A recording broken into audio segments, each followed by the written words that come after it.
So, welcome to my first week of fantasy football Shiva Bowl review. Uh, had an idea to just kind of go over the obvious things that happened in this week, including biggest losers, biggest winners, um, and I feel as though you guys want this, and if you kind of like this, let's do it again. But first of all, it's going to be unbiased, unadulterated, and probably underappreciated at the end of the season. Anyway, so let's start out with my team. Um, this week I played Let's Get Weird Sam Jones and lost 96 to 63. Now, some of you would think that's to be expected. Andrew sucks at fantasy football. Just just hold up and hear me out. So for the name itself, Let's Get Weird, very confusing, Sam. Very confusing. What does that mean? Are you gay? Do you want to get weird with me? What is I don't I'm confused. But anyway, let's move on. So this week, Marshawn Lynch got him 24 points and Julius Thomas 28 points. Um, Basically, they had monster games, and I was there to get trampled on. He got nothing for Doug Martin. I mean, let's all agree Doug Martin's really not going to score that many points this season. Let's be honest. Uh, the real confusing thing, he picked up Eli Manning Sunday morning. Sunday morning, and then started him over Jay Cutler. I'm kind of confused by that. It doesn't make any sense, but somehow he still won. Um, I, on the other hand, made a great pick. I picked up Eagles D, scored me 14 points. That's just me making good decisions. That's just what I do. Next is Nick Foles was my starting quarterback this week, and although had minus 3 points at halftime, he ended up being a big winner with 14 points, I think, at the end of the game. So really, what aggravated me the most was Jamal Charles with 2 points. With 2 freaking points. Anyway, um, so next matchup, Beats by Ray versus Washington Paleskins, 102 to 91. And after that loss, I'm pretty sure the Washington team is no longer the Paleskins because Ray beat them up. Too soon. I hope not. Anyway, so Anders, the real winner here is 49ers D versus the Rams D.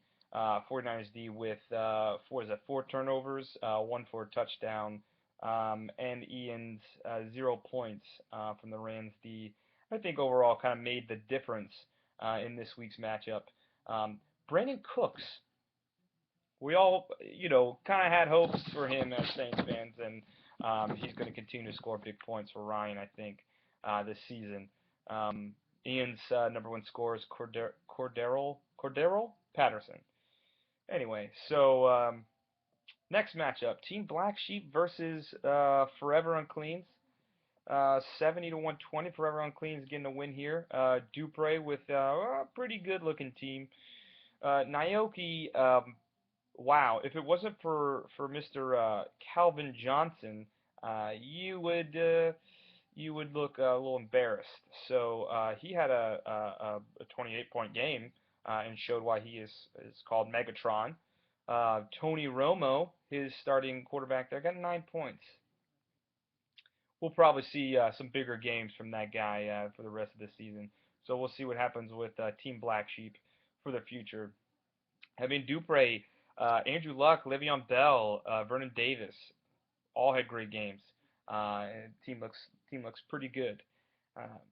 Next matchup, Kids on the Move versus Team PE. That was a close one, 87-84.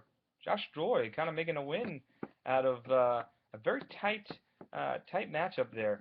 So, and this is kind of a jab at you, Ryan Anders. Martellus Bennett with 13 points. I think it was you who said Martellus Bennett would not have a good season. Well, he did. He did show up this week, and somehow Joy was able to win with Eddie Lacy going out in the game with an injury.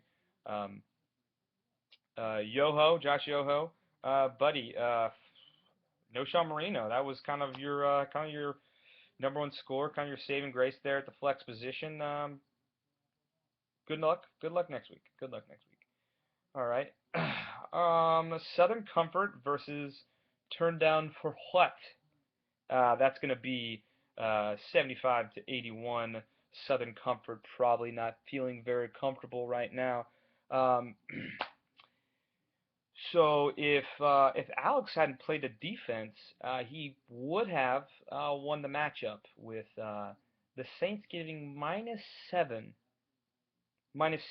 but really no one could have predicted that outcome. So Alex, not on you, bud. Sorry. Um, I would like to point fingers, but that sucks for the Saints in general. Um, Matthew Stafford scored 39% of your points. 39% of your points. Okay.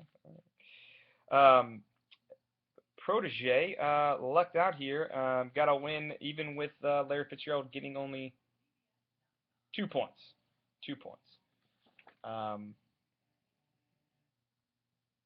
yeah. We'll hope for more for him. Really, the story here though is a combined 141 bench points.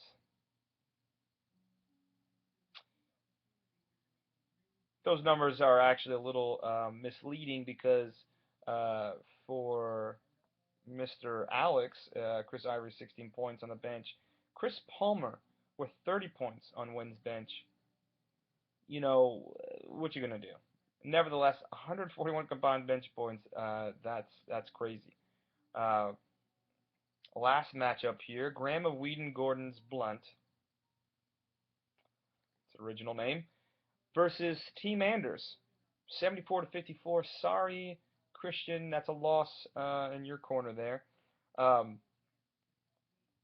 but nevertheless, Pat, your kicker actually scored the most points with 18, and Tom Brady with 9 points that week. I really don't know, um, uh, what's going to happen with you for the future, Shibi. We'll see where your team goes. I mean, Tom Brady, come on, he's great. Um, but Christian, I hope this isn't every week, but you have a combined 7 points from your flex position, your D, your kicker, and your tight end. 7 points from four positions. I hope that next week it is much better for you, Christian. Well, that about wraps it up this week. I look forward to your comments, your concerns. But if you want more of these for the future, please let me know at ajw at yahoo.com. That's actually not my email, but good luck getting in touch with me that way. Signing off.